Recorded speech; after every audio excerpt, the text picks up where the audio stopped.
After the embarrassing, humiliating and record-breaking defeat against Liverpool, Man United are once again in action. This time it's Real Betis in the Europa League on Thursday night. A chance to respond, react and put some things right after that devastating loss on Sunday. So with all that in mind, let's get into the preview. Simply put, United players owe us fans, the club, the history, the culture and the players who went before them a big reaction. Let's see an apology on the pitch instead of in Instagram posts, Twitter posts and other social media apologies and explanations that we've become so accustomed to in recent years. Of course, Real Betis, they're a solid team, a very well drilled technical side managed by Manuel Pellegrini, of course, who did do well for Man City against Man United several occasions at Old Trafford and at the Etihad, of course.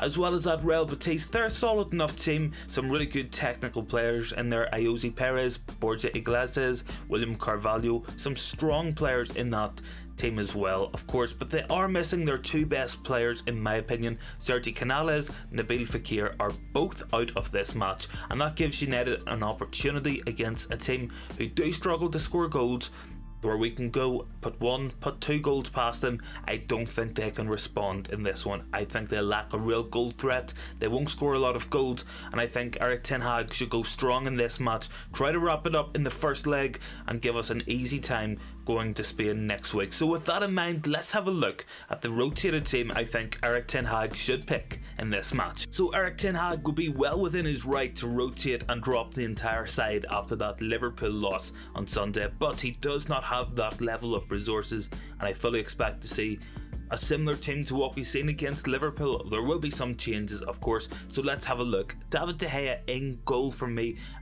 7 goals conceded from 8 shots on target, just not good enough, but no other options. David De Gea will start in this one. Dalot, let's drop him for Aaron Wan-Bissaka in this match. Wan-Bissaka, he deserves to play in this one. Dalot, just not good enough in recent weeks. Moving into the centre backs, I want to see Lindelof and Martinez. I don't think Varane looked fit on Sunday. He did pass a late fitness test, but I don't think the sharpness was there. Give him the night off. We still have 3 big matches coming up before that World Cup break, and as he is retired from France, he will have 2 weeks off to recover and get ready for the rest of the season. Left back, I'm going to go Tyrell Malacia. I think Luke Shaw was absolutely appalling against Liverpool, so poor, and let's give Malacia a go in this match. Midfield, it kind of picks itself. I'm going to drop Fred for this one, so it will be Casemiro, Sabitzer and Bruno Fernandes. Now Casemiro wasn't his best match against Liverpool, but he was far from the worst player on the pitch.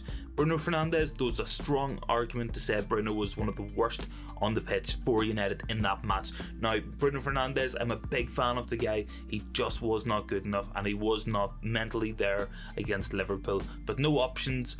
He will start this one. No Donny van de Beek, no Christian Eriksen available. Bruno will have to play this one. Moving on to the right, I want to see Jadon Sancho in there. Off the left hand side, Alejandro Garnacho, and through the middle, let's have Marcus Rashford. Let's drop Weghorst for this one. We do not need him against Real Betis. So the key player in this match for me will be Casemiro. Now Casemiro wasn't his best performance against Liverpool, and if he is fit to start this match, we have to have him on that pitch. Whenever we look at Scott McTominay, Fred, Sabitzer, they have not been good enough when Casemiro hasn't been on the pitch alongside them.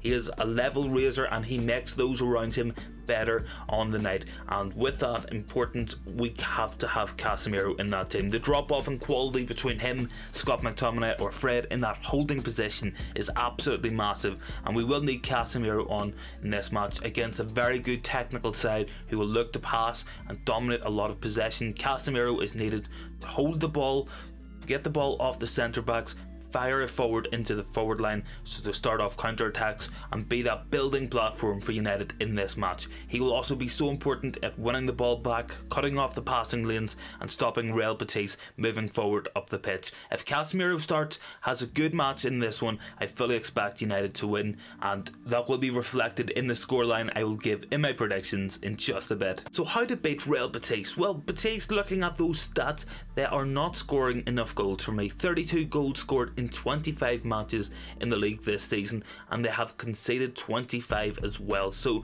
it's not a good ratio for Real Betis. Of course, low amount of goals scored, decent amount of goals conceded. That means if United can get 1 or 2 on the night, we could be safe home and dry already in this tie. Let's go out, let's start this match like a house on fire, because we need to. Those players owe us an apology. Let's see it on the pitch and not on Instagram for once. A bit of a reaction, a bit of passion. Go out, play for the shirt, play for the jersey, the badge. The players who have come before you, the history of this club demands that you go out on Thursday night and you give a reaction. You bounce back from what has happened. United, we still have a lot we can achieve this season, of course, competing for top 4, FA Cup, Europa League, all within reaching distance. United need to pick themselves up. We fell hard against Liverpool on Sunday, but let's bounce back, because there is a lot still to compete for, and at the end of the day, as hard as it was to take a 7-0 loss, it is only one match